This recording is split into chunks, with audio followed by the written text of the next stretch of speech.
Hi guys, so this week I've been looking at Encore and Toujours, two words in French that can mean up to 10 different things in English. Now that sounds very confusing, and for the most part of my time in France I have avoided really getting into this topic because it feels too complex.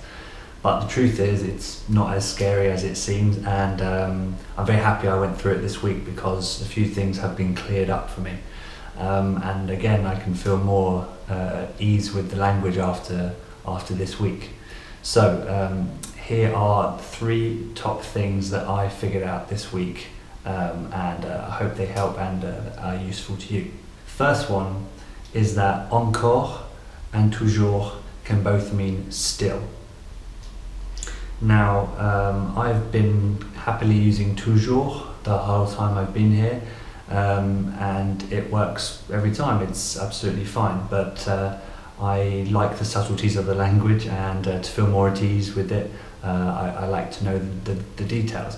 So encore and toujours can mean still. So here's two examples. Il pleut encore and il pleut toujours. They both mean it's still raining. Now the subtlety in this sentence is that il pleut encore can also mean it's raining again. So it rained before and it's raining once again, and it's still raining now.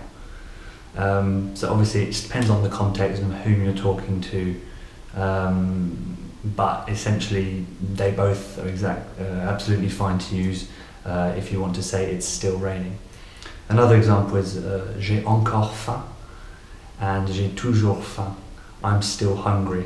Now again, j'ai encore faim can mean I'm hungry again, and I guess the person you're speaking to will understand which one you mean, and it's all about the context. So that was number one, that is now cleared up. You can use both for still, and that's absolutely fine in that context. Number two, this week I found that toujours can also be translated to anyhow, / anyway, / at least. Now, this added to my confusion because it was just yet another thing to learn, but I've found what makes it easier is to sort of translate anyway, anyhow, at least to still as well. I know it's a translation from English to English, but they can all essentially mean still, in my opinion, for the examples I've seen. Let's take this example sentence. Ça sera toujours utile. Ça sera toujours utile, or an equivalent, ça peut toujours servir. Ça peut toujours servir. Now, this could mean it can be useful anyway, or it can at least be useful, or it can be useful anyhow. But I feel like if you use still in the translation to English, it makes just as much sense, and it's one less thing to learn. So ça peut toujours utile, it can still be useful. We've only got half a tank of petrol, but the car can still be useful, for example. Maybe it's a bad example, but you can see what I mean. Now, maybe the French speakers out there can help me with this. I would use quand même in these examples to mean still. Please tell me if I'm wrong, but I believe it works, and if it does, then I'm more than happy to keep using that rather than switching toujours with that. For those of you not in France, quand même is used everywhere in spoken conversation, and it has several different meanings, which is another video in itself. But yes, in this case it can mean still or nevertheless. Third thing is that I was thinking that the translation of yet to either encore or toujours was going to be more complicated and more scary than it turned out to be.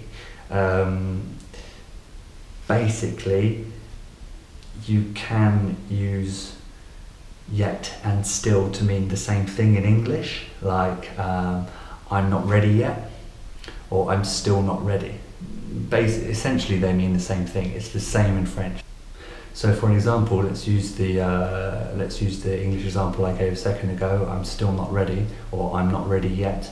We can use je ne suis toujours pas prêt. Je ne suis toujours pas prêt. But for encore, notice the slight difference. Je ne suis pas encore prêt. Je ne suis pas encore prêt. The pas and encore are in a different order to pas and toujours. But essentially they mean exactly the same thing.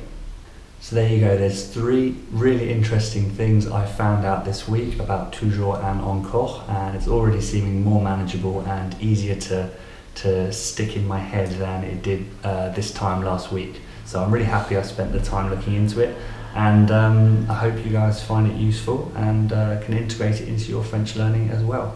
I will place a link to my accompanying blog in the description below as usual. Please like and subscribe if you want to see more. But other than that, passez une bonne semaine et je vous retrouverai la semaine prochaine. À bientôt.